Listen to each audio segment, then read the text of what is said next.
Bienvenue dans une nouvelle vidéo cétose, sport et cancer. On continue de balayer un petit peu le futur paysage nutritionnel que j'envisage.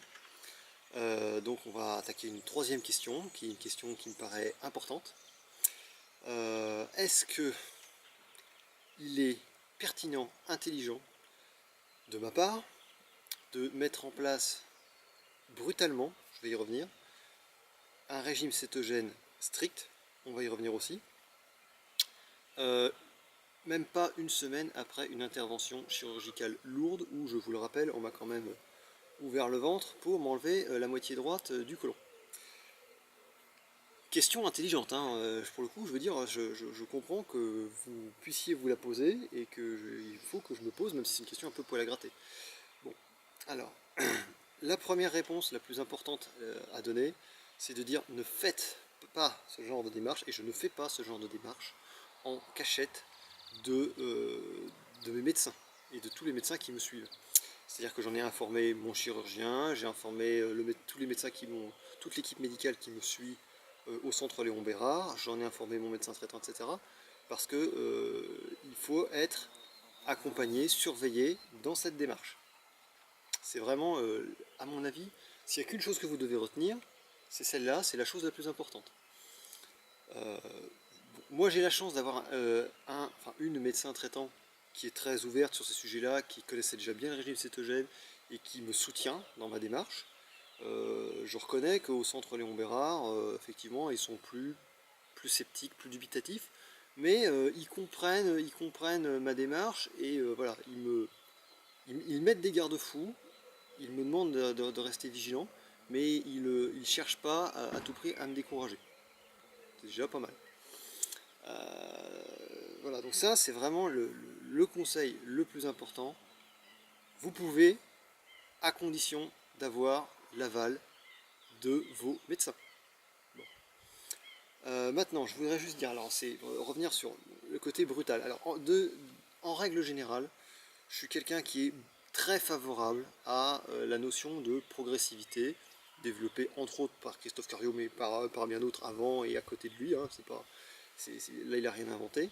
C'est simplement d'y aller doucement, de faire des transitions vraiment très très douces, notamment sur le point de vue sportif, mais aussi sur le point de vue nutrition, ce qui permet au corps de s'adapter lentement, calmement, de faire évoluer le métabolisme comme il le faut. Ça évite justement des à-coups qui peuvent être, il faut le reconnaître, très préjudiciables pour l'organisme.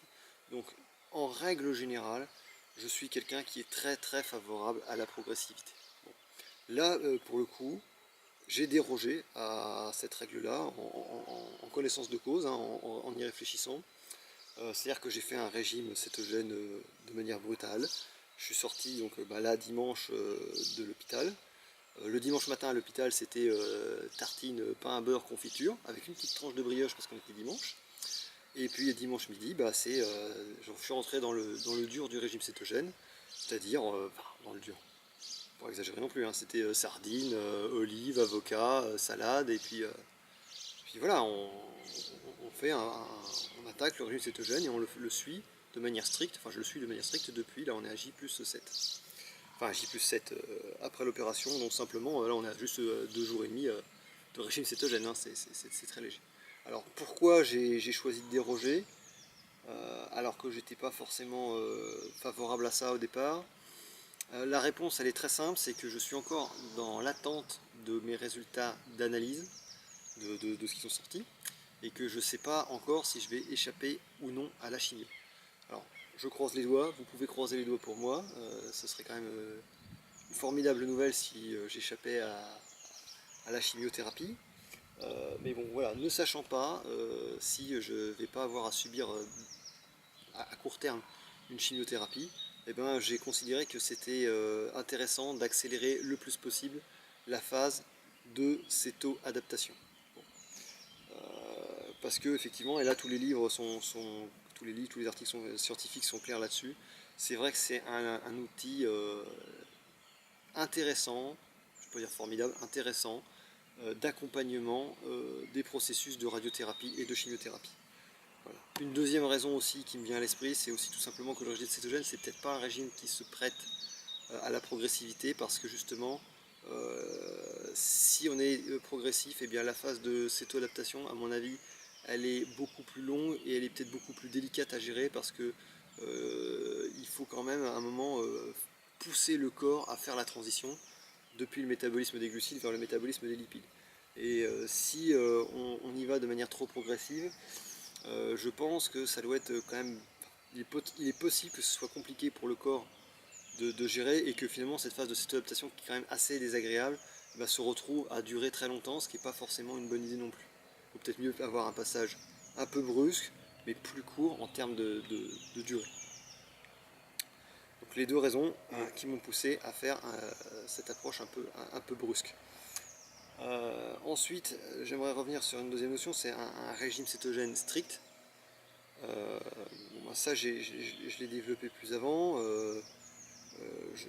dans la vidéo précédente, sur quel type de régime cétogène, donc je vais pas redévelopper. Voilà pourquoi j'ai choisi cette approche-là. Bon, maintenant, on va faire un exercice de dialectique. C'est de la philosophie comme on en faisait au lycée.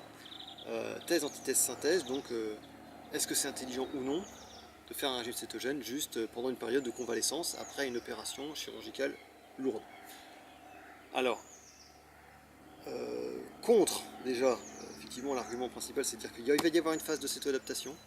On va en plus bouleverser un métabolisme qui est déjà grandement sous tension. Il faut être très prudent sur des problématiques d'affaiblissement, perte de poids, dénutrition.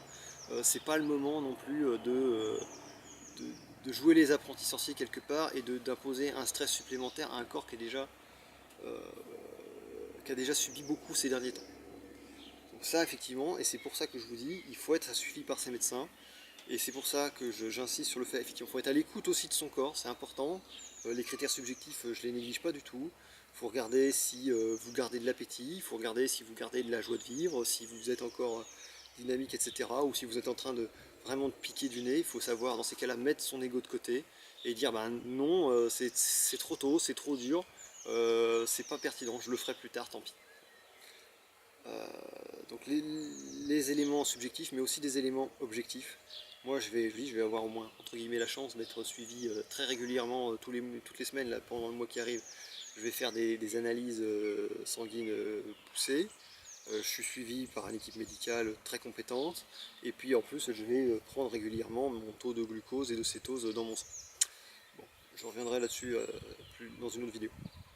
Donc, avoir des éléments subjectifs, des éléments objectifs, pour vérifier que ce qu'on fait ne pose pas trop de difficultés au corps et qu'on n'est pas en train de faire une bêtise. Être prudent, c'est vraiment le discours. Maintenant, je vais faire entre guillemets l'antithèse, c'est-à-dire pourquoi le faire. Donc 4 éléments. Bon, le premier c'est la chimio, je viens d'en parler. Deuxième élément qui fait que je fais ça pendant ma période de convalescence, c'est aussi que je suis au calme, j'ai le temps de le faire proprement, j'ai quand même heureusement un mois d'arrêt de travail justement pour me reconstruire. Donc j'ai l'occasion de le faire ça, je pense, calmement et proprement, c'est pas donné à tout le monde. Je suis quand même, alors j'étais, là effectivement je ne le suis plus, mais j'étais quand même en très bonne forme physique, je suis jeune, j'avais une grosse quand même activité physique avant, donc j'ai quand même des réserves d'énergie, on va dire, qui me permettent, à mon avis, d'encaisser ça.